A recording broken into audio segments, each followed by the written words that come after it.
Morning class, today we're going to be doing the volume of cylinders.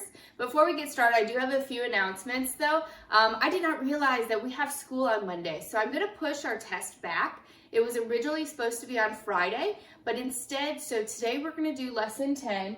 Tomorrow, Thursday, we're going to do lesson 11. Friday will be your review. I'll give you the review to do, and I'm going to host a Zoom review session Friday at 11 o'clock and a second one on Saturday at 11 o'clock. So you can participate one, the other, or both, okay? And then on Monday, we'll have our test, and then you'll be free for spring break, okay? And just a little bit about my availability. I'm available to you guys 8 a.m. to 8 p.m. pretty much. I just ask that 8 p.m. be the shut-off. Miss Ayers goes to bed pretty early, so I've got young kids, and also I wake up at about 4:30 to make this magic happen. So I go to bed really early. So please, 8 p.m. is my cutoff, but any other time, 8 a.m. to 8 p.m., I'm here for you guys, even on the weekends, okay? I don't mind helping on weekends. So if you guys need help, you know, these grades, I want to help you guys get them up. If you're stuck, if you're confused, please, I say it every video, email, call, or text. Just because the building is closed does not mean that we are not still your teachers, that we're not here for you. The only difference is that I can't track you down, and I can't put you in the desk right next to my desk to make you learn it. So you have to reach out to me if you're struggling so that I can help you. All right, so let's get started. Today we're doing the volume of cylinders, and a cylinder is a three-dimensional figure with parallel bases that are circles, okay? And so I have one drawn here. Notice here's my top base, which is a circle, which is parallel to the bottom base, also a circle, and they are congruent, similar circles, they're the same, okay? And to find the volume, remember volume, you have to take your base area and multiply it by the height. Well, the area of a circle, if you recall, is pi r squared. So I take that area of the circle and multiply it now by my height. So the volume for a cylinder is pi r squared times h, where h is the height, and let's write these down. H is the height of the cylinder, and r is the radius, okay? R is the radius. Let's look at this first example. Let's find the volume. Now we have our formula, volume is equal to pi r squared times h. Let's see if we can find these values, the radius and the height in the picture, okay? Let's first look at our circle in order to find the radius. Notice here that they gave me the total distance across. Is the total distance across the radius? No, the total distance across is the diameter. But we know the relationship between the diameter and the radius. We know that the radius is equal to the diameter divided by 2. So in this case, I need to take that diameter of 14 and divide it by 2 to get my radius of 7 centimeters. Now this is the value that I can plug into my formula here. Okay? Let's switch colors. All right. So I have a radius now of 7 and a height, which is the distance in between your bases. So the distance in between the two circles here is going to be 20, and this is my height. Now let's plug these values in.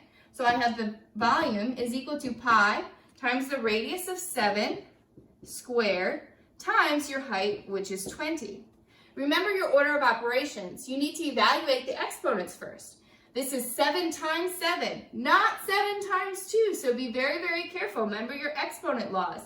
7 times 7, which is 49. So we can rewrite this. V is equal to, volume is equal to pi times 49 times 20. Okay? So the volume is equal to 980 pi's. Okay? Now that we just have a number multiplied by pi, now you can multiply using your calculator. You can use the value pi is equal to 3.14 or use the pi button on your calculator. I'll use 3.14. So 980 times 3.14 is going to give you a total volume of, let me punch it in here, 3.14 is 3,077.2, and our units were centimeters cubed. Remember that perimeter, whenever you have distance from one length to another length, is centimeters. Area is centimeters squared, and volume, because you're multiplying three things here, is going to be centimeters cubed, okay? Notice in our next problem how we have a cylinder that's laying down now on its side. So we have to be aware of that when we're trying to identify the height and the radius. Remember, the radius always comes from the circle. So now I have my circles here laying on their side. Notice that 3 is the radius of the circle. So R is 3 inches. And the height is always the distance in between those two circles. So it doesn't matter if the cylinder is standing up or laying on its side, you're still looking for the distance in between the two circles. And that here is going to give you your height.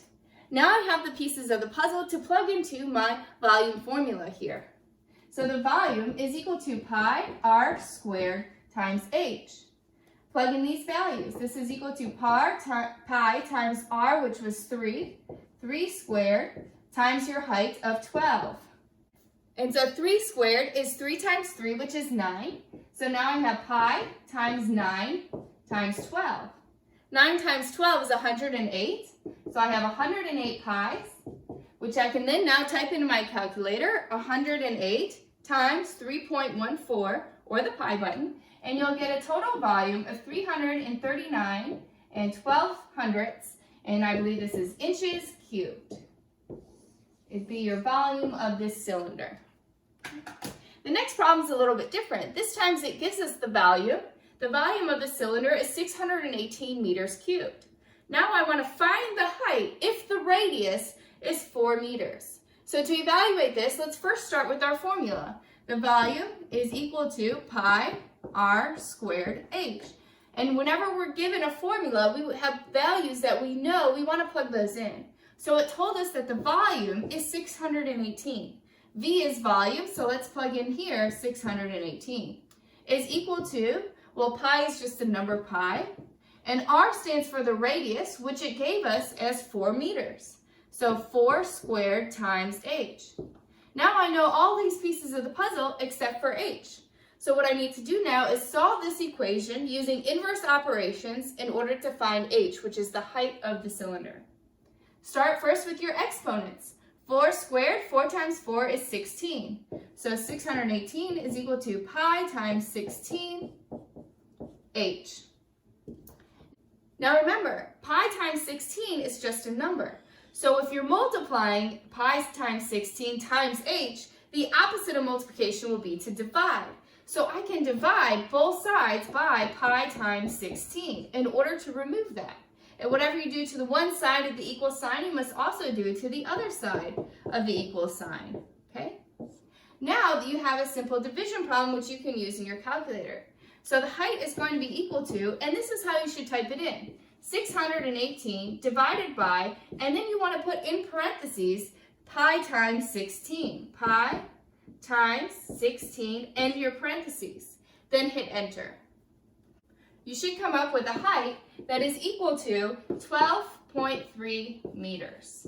12.3 meters. And again, this height here is the dimension, just the distance between the two circles. And distance is given in regular units. So it is not squared or it is not cubed, just regular meters. Okay? Again, if you have any questions over this lesson or any of your previous work, another reason for the extension of the test is to Monday is so a lot of you can focus on more corrections and making sure you really have a strong understanding of this material, okay?